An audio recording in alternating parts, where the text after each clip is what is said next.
Back to Earth with a Bump, a Twinkle original. It's evening and Hal needs to go up to bed. He brushes his teeth and he brushes his head. The big hand's on 12 and the small hand's on 8. Quick, into your bedroom, it's really quite late. Hal closes his curtains and turns out the light, cuddles under his blanket and snuggles up tight. But just when he's starting to snuffle and snore, his small bed takes off from the ground with a roar. A whoosh, and it's out the window they go. His house soon becomes just a dot down below. He soars through the clouds and the dark moonlit sky and straight into space in the blink of an eye. It's Earth calling, Hal. Can you hear me? Come in. We've a mission for you. When can you begin? You're loud and you're clear. Now just tell me the plan. Please give me my mission. I'll do what I can. Please find us the sun. It has gone from the sky. It's vanished completely. We just don't know why. Okay, agrees Hal with a nod of his head. I'll track down the sun in my space-travelling bed. What's that up ahead? Hal squints hard as he sees a shape that is pale and all round like a cheese. There are craters and mountains and dust that is grey. Could this be the sun that we see in the day? No way, chuckles Hal with a shake of his head. I know what that is. And he stands on his bed.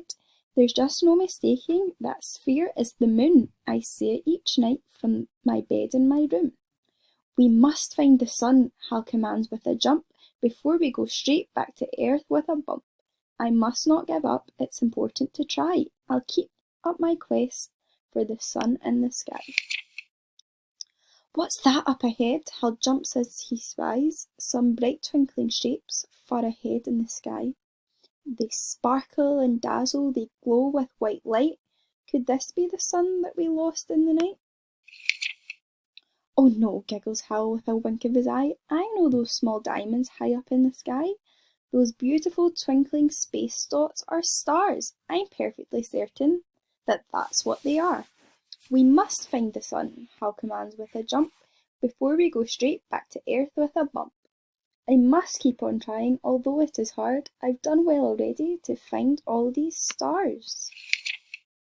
What's that up ahead? Hal stands on his tiptoes to see a vast shape that is bright red and glows.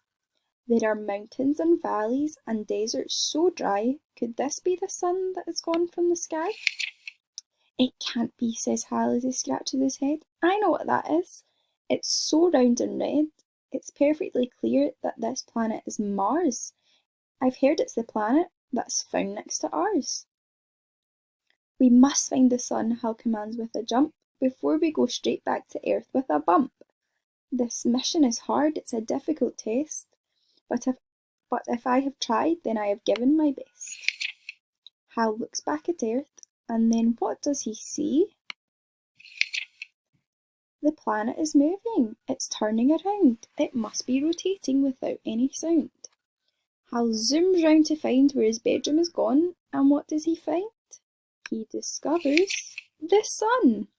The sun doesn't budge, but the Earth moves instead. Hal works it all out as he clings to his bed.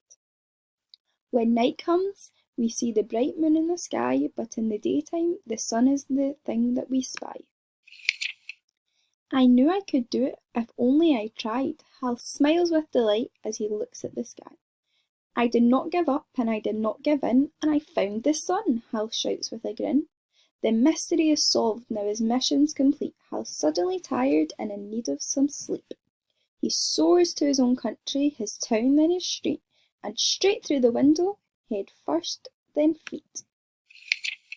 And back in his bedroom he snuggles down tight and drifts off to sleep for the rest of the night.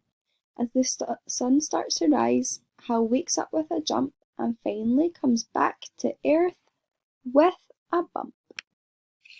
The end.